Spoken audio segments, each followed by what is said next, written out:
कालू कौवा रात के अंधेरे में रानो चिड़िया के घर में घुस जाता है। कालू कौवा अलमारी खोलता है और अलमारी में रखी हुई रानो चिड़िया की थैली उठाकर भाग जाता है। सुबह हो जाती है। रानो चिड़िया जब अपनी अलमारी खुली हुई देखती है तो डर जाती है। ये अलमारी किसने खोली होगी? मैंने तो रात को अच्छी तरह बंद की थी। रानो चिड़िया जब अलमारी के पास जाती है तो अपनी पैसों की थैली ना देखकर रोने लग जाती है। गुड़िया गुड़िया बेटी, कोई चोर मेरी उम्र भर की मेहनत चुरा कर ले गया। हम लुट गए, हम बर्बाद हो गए। मम्मा चुप कर जाए, हम फिर से मेहनत करेंगे और फिर से खुशियाँ लौट आएंगी। लेकिन जिस चोर ने हमारी कमाई चुराई है वो कभी खुश नहीं रह सकता। कालू कौवा सारी रात का जाग रहा था। जब दिन चढ़े सोकर उठता है तो उसकी पत्नी गोरी कौवी उसे कहती है, कालू जी, जग्गू को रात से बहुत तेज बुखार है। फिर गए जो पैसे रात मैं चिड़िया के चुरा कर लाया हूँ वो फिर से गए। जब भी मैं कोई बड़ी चोरी करके लाता हूँ तो घर में कोई ना कोई बीमार हो जाता है। मम्मा पापा मुझे डॉक्टर के पास ले जाएं। कालू कौवा अपने बेटे जग्गू कौवे को उठाता है और उसे चील डॉक्टर के अस्पताल में ले जाता है। जग्गू को ड्रिप लगती है, दवाई दी जाती है और कौवे के पास जो भी पैसे थे वो सब लग जाते हैं। दूसरे दिन जग्गू कौवा ठीक हो जाता है और कालू कौवा जग्गू को साथ लेकर घर लौट आता है। गोरी, सोचा था उन पैसों से मोटरसाइकिल लूंगा लेकिन वो भी लग गए। कालू जी, चिंता ना करो, मौका पाकर फिर किसी के घर चोरी कर लेना और फिर तुम अपना मोटरसाइकिल ले लेना। ऐसे ही कुछ दिन गुजर जाते हैं और एक दिन मिठू तोता दूसरे जंगल गया हुआ था कि कौवा तोते के घर में चला जाता है। दिन का वक्त था लेकिन गर्मियों की दोपहर। कौन देख रहा था? उस मोटी चोंच वाले तोते ने न जाने माल कहाँ छुपा कर रखा हुआ है। कौवा तोते के घर की अच्छी तरह तलाशी लेता है और फिर उसे घोंसले के नीचे से तोते के रखे हुए पैसे मिल जाते हैं। कौवा खुश हो जाता है और तोते की कमाई चुरा कर भाग जाता है।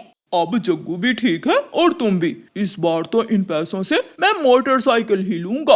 अच्छा ठीक है, चलो हम सब नदी से पानी पी आएं, फिर शाम को तुम चले जाना मोटरसाइकिल लेने। कालू कौवा चोरी किए हुए पैसे घर में रखता है और वो सब नदी से पानी पीने चले जाते हैं। कौवा कौवी और उनका बेटा जग्गू नदी पर बैठे हुए थे। तोता रोता हुआ वहाँ आता है। कोई चुरा कर ले गया मेरी उम्र भर की कमाई, कोई चुरा कर ले गया।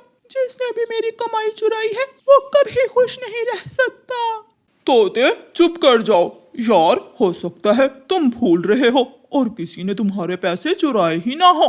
मैंने अपने हाथों से घोंसले के नीचे अपनी कमाई छुपाई थी। शाम को जब कौवे वापस जाते हैं तो अपना घर टूटा हुआ देखकर हैरान हो जाते हैं। कालू जी, ये कैसे हुआ? अभी थोड़ी देर पहले तो हम अपना घर अच्छा भला छोड़ कर गए थे। रानो चिड़िया वहाँ आती है। मैं यहाँ से गुजर रही थी कि हवा के झोंके से पेड़ हिला और आपका घर भी नीचे गिर गया। कौवा चुप था, वो तो बस रोए ही जा रहा था। चिड़िया वहाँ से चली जाती है। ये सब होना ही था। मेरी चोरी की कमाई कभी मेरे पास नहीं रही। गोरी, मैं आज के बाद कभी चोरी नहीं करूँगा। मैं मेहनत से काम करूँगा और फिर अपनी मेहनत की कमाई से अपना मोटरसाइकिल लूँगा। हाँ कालू जी, हराम की कमाई जितनी भी हो, जैसे आती है वैसे ही जाती है। फिर कालू कौवा एक पक्षी के खेत में खेती बाड़ी का काम करने लगता है। कौवा मेहनत से काम करने लगता है। वो सारा दिन खेत में काम करता और शाम को थका हारा अपने घर जाकर सो जाता। 2 महीनों बाद उसकी बाजरे की फसल पककर तैयार हो जाती है। कौवा वो फसल मंडी में बेचकर सीधा रानो चिड़िया के पास जाता है। चिड़िया बहन, मुझे माफ कर देना, ये लो अपने पैसे।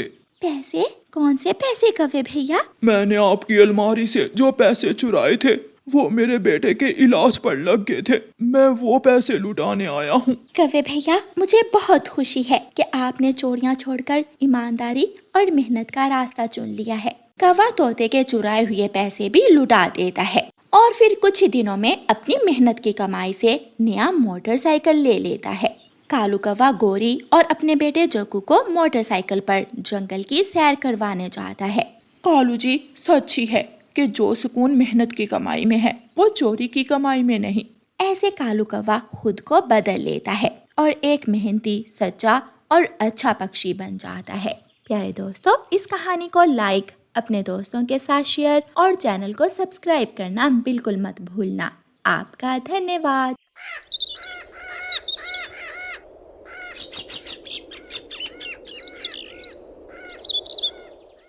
स्कूल से छुट्टी के टाइम कुकू अपना बैग खोलकर अपनी चीजें पूरी करता है। आज फिर मेरे कलर्स नहीं है।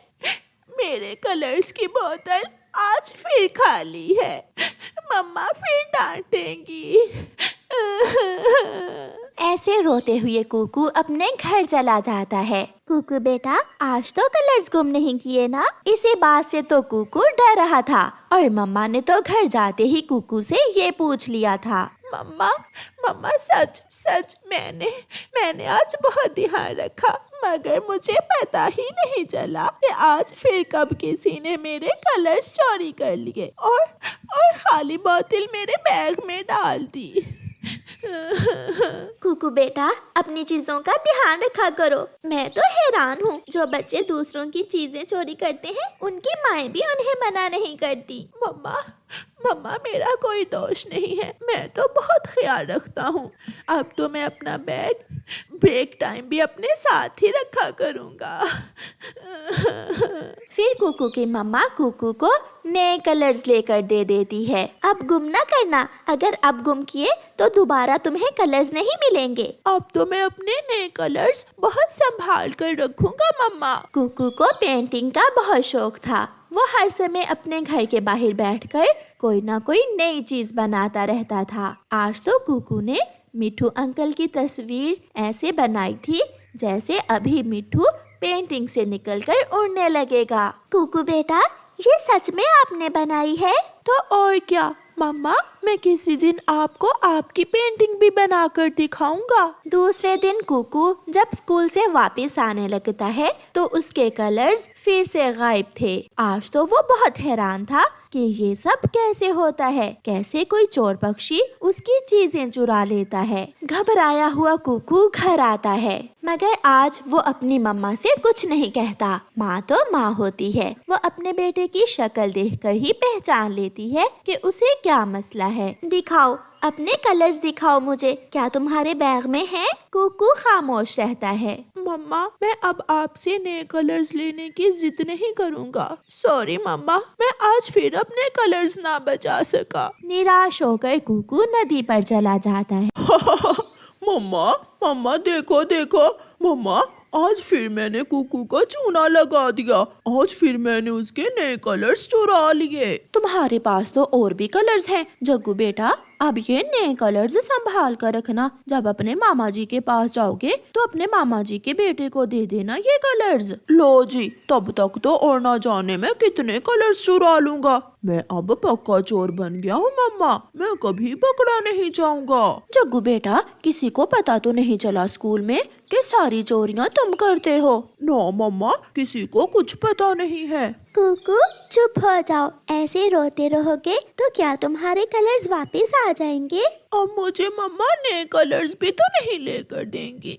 इस बार तो मम्मा ने महंगे वाले कलर्स लेकर दिए थे मुझे। मेरे पास कलर्स की नई बोतल पड़ी है घर में, मैं तुम्हें दे दूंगी। मगर कुकू, इस बार तुमने एक काम करना है।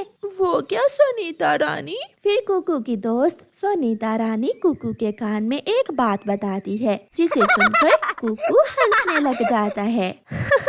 अब तो वो चोर जरूर पकड़ा जाएगा और उसे सजा भी मिलेगी। मैं ऐसा ही करूँगा दोस्त। कुकू अपनी दोस्त सुनीता के साथ उसके घर जाता है और सुनीता उसे कलर्स की नई बोतल देती है। जो मैंने कहा है आप वैसा ही करना, सबको पता तो चलेगा कि वो चोर है कौन। आप चिंता न करो दोस्त, कल वो चोर सबके सामने होगा। फिर जब कुकू स्कूल जाता है तो अपने कलर्स की बोतल से सारे कलर्स निकालकर एक अलग पाउच में डाल लेता है और कलर्स की खाली बोतल में एक मधुमक्खी डालकर बोतल का ढक्कन बंद कर देता है। ब्रेक के टाइम कुकू स्कूल के आंगन में लगी टूटी से पानी पीने जाता है तो चोर जग्गू कौवा जल्दी से कुकू का बैग खोलता है। तो कुकू आज फिर नए कलर्स लाया है, देखूं तो कैसे हैं, अगर अच्छे हुए तो चुरा लूंगा। ऐसा सोचकर जग्गू बोतल का ढक्कन खोलता है। अंदर से मधुमक्खी निकलकर जग्गू कौवे पर हमला कर देती है और उसके चेहरे पर काटती है। बचाओ बचाओ, कोई मुझे मधुमक्खी से बचाओ। फिर मधुमक्खी जग्गू की नाक पर, उसकी आँखों पर, उसके कान पर मधुमक्खी काट काट कर जग्गू को लाल कर देती है। तोता टीचर, कुकू और सभी छोटे पक्षी जग्गू को देखकर हंस रहे थे। जग्गू बहुत शर्मिंदा था। तो ये तुम हो जो हर रोज मेरे कलर्स चुराते हो, उम्मीद है आपके बाद तुम ऐसा नहीं करोगे। जग्गू वहाँ से भाग जाता है। जग्गू जग्गू बेटा, ये तुम्हारे चेहरे पर क्या हुआ है? मम्मा मम्मा, मैं कुकू के कलर्स चोरी करने लगा था कि मधुमक्खी ने मुझ पर हमला कर दिया। मम्मा, मेरी आंखें बहुत मोटी हो गई हैं, मैं फिर कभी चोरी नहीं करूँगा।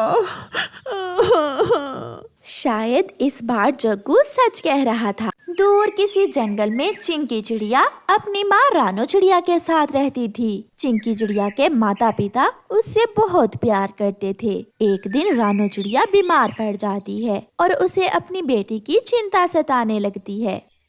उसी चिड़िया के पड़ोस में एक कौवी रहती थी जिसकी एक सौतेली बेटी थी। वो कौवी अपनी सौतेली बेटी पर बहुत अत्याचार करती थी। वो अपनी सौतेली बेटी को झाड़ू से मार रही थी। रानो चिड़िया ये सब देखकर वहाँ जाती है। ना मारो, इसे मत मारो कौवी, ये अभी छोटी है।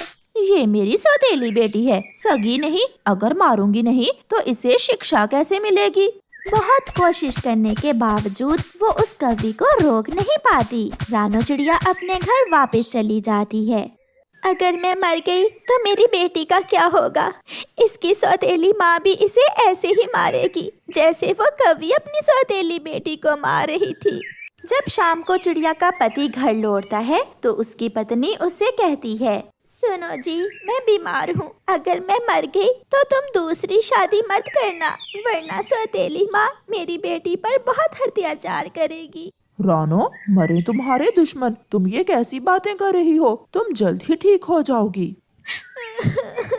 नहीं, आप मुझसे वादा करें कि मेरे मरने के बाद आप दूसरी शादी नहीं करोगे। मैं वादा करता हूँ कि मैं कभी भी दूसरी शादी नहीं करूँगा। कुछ दिन इसी तरह गुजर जाते हैं। चिंकी की मम्मा की हालत बिगड़ती गई और एक दिन वो मर जाती है। चिंकी अपनी माँ से लिपटकर बहुत रोती है। उठो उठो ना माँ, तुम उठ क्यों नहीं रही हो? माँ, कुछ तो बोलो, अपनी बेटी को इस तरह कैसे छोड़ सकती हो? माँ माँ, उठो ना। अपनी बेटी को ऐसे रोता देखकर पापा चिड़िया उसे चुप करवाता है। बेटी चुप कर जाओ, जाने वाले कभी लौट कर नहीं आते, चुप कर जाओ बेटी। अब पापा चिड़िया ही अपनी बेटी का ध्यान रखता था और दाना भी लाता था। एक दिन एक तोता वहाँ आता है। तुम कब तक भाभी के गम में इसी तरह डूबे रहोगे? मेरी मानो तो तुम दूसरी शादी कर लो। चिंकी अभी बहुत छोटी है, इसे माँ की जरूरत है। फिर पापा चिड़िया ना चाहते हुए भी तोते की बात मान लेता है और एक टूनी नाम की चिड़िया से शादी कर लेता है। टूनी चिड़िया शक्ल से बहुत ही मासूम थी। वो अपने पति के सामने चिंकी से प्यार करती, लेकिन उसके पीछे वो चिंकी पर बहुत अत्याचार करती थी। अरे ओ महारानी, चल उठा ये झाड़ू और झाड़ू लगा, और खबरदार, अगर अपने पिता से कोई बात की तो मैं तुझे भी मार दूंगी और तेरे बाप को भी मार दूंगी। नहीं नहीं, आप ऐसा न करना, आप जैसे कहेंगी मैं वैसे ही करूंगी। आप मुझे मार दें मगर मेरे पिताजी को कुछ मत कहना। फिर चिंकी सारे काम करती और डर के मारे अपने पिता से भी कोई बात ना करती। चिंकी बेटी, तू ठीक तो है ना? तेरी माँ तेरा ख्याल भी रखती है क्या? चिंकी एक नजर अपनी सौतेली माँ की तरफ देखती है और फिर कहती है, हाँ पिताजी, माँ मेरा बहुत ख्याल रखती हैं। ठीक है, मैं 2 दिन के लिए दूसरे जंगल जा रहा हूँ। अपनी माँ के साथ साथ ही रहना, कहीं अकेले न जाना। फिर पापा चिड़िया वहाँ से चला जाता है। अब भयेगा मजा। अब देखती हूँ इस चिंकी की बच्ची को। चल चल जा, जल्दी से मेरे लिए भोजन लेकर आ। माँ मैं अभी भोजन लेकर आती हूँ। चिंकी को एक दाना ही मिलता है। चिंकी वो दाना लेकर वापस घर आती है। तुझे मनहूस, ये सूखा दाना ही मिला था, मेरे लिए कोई फल वगैरह नहीं ला सकती थी? टूनी अपनी सौतेली बेटी को मारने लगती है। माँ मुझे मत मारे, मुझे बहुत दर्द होता है। माँ मत मारे मुझे। चल अब घर के काम करो, वरना मैं तेरे पिता को जान से मार दूंगी। कबूतर गुजरता हुआ चिंकी की चीखें सुन लेता है और वो जाकर चिंकी के पिता को सारी हकीकत बता देता है। कुछ ध्यान अपनी बेटी पर भी दे दिया करो। तेरी दूसरी पत्नी बहुत अत्याचार करती है उस बेचारी पर। ये सुनकर पापा चिड़िया जल्दी से घर भागता है। जब पापा चिड़िया घर आता है तो टूनी फिर से चिंकी को बड़े चम्मच से मार रही होती है। मनहूस, मर जा तू। मैं आ गया हूँ, मुझे सब पता चल गया है। अब तुम मेरी बेटी पर और जुल्म नहीं करोगी। चल भागिया यहाँ से। नहीं पापा, अगर आपने मेरी सौतेली माँ को मुझे मारने से रोका तो ये आपको जान से मार देंगी। चिंकी बेटी, ऐसा कुछ नहीं होगा, तुम चिंता ना करो। फिर पापा चिड़िया टूनी को घर से निकाल देता है। ऐसी माँ से तो तू बिन माँ के ही रह ले। मेरी बेटी, जो गलती मुझसे हुई तू मुझे माफ कर दे। फिर पापा चिड़िया अपनी बेटी का ख्याल खुद ही रखने लगता है। प्यारे दोस्तों, इस कहानी को लाइक, अपने दोस्तों के साथ शेयर और चैनल को सब्सक्राइब करना बिल्कुल मत भूलना। आपका धन्यवाद।